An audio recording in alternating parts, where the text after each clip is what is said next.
buongiorno e ben ritrovati con una nuova edizione del TG Flash di New Sicilia. In apertura scia di sangue nel Trapanese, dove si sono verificati ben 2 incidenti mortali.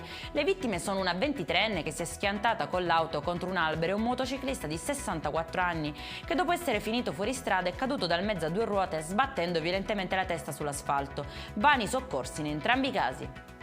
Una sigaretta accesa da un paziente ha provocato un devastante incendio nel reparto di medicina dell'ospedale Fratelli Parlapiano di Ribera, nell'Agrigentino, provocando la morte dello stesso paziente, un romeno di 53 anni, che durante una seduta di ossigenoterapia si è tolto la mascherina per fumare.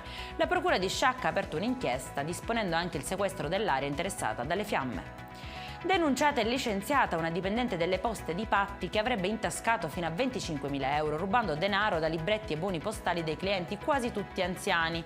La donna, all'insaputa degli intestatari e utilizzando impropriamente il proprio user ID, prelevava cifre superiori rispetto alla richiesta, approfittando della fiducia delle vittime. Arrivano 100 medici stranieri per sopperire alle carenze di personale del sistema sanitario siciliano.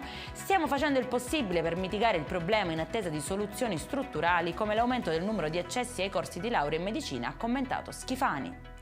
In chiusura il tradizionale uovo di Pasqua risulta quest'anno particolarmente salato per gli italiani, a causa delle quotazioni record raggiunte dal cacao negli ultimi mesi che hanno fatto impennare anche i listini al dettaglio delle uova di cioccolato con picchi del 40%. Lo denuncia il Codacons, che segnala rincari a cascata in tutta Italia e per tutti i marchi. Per questa edizione è tutto, prossimo appuntamento alle 19:30. Buona giornata.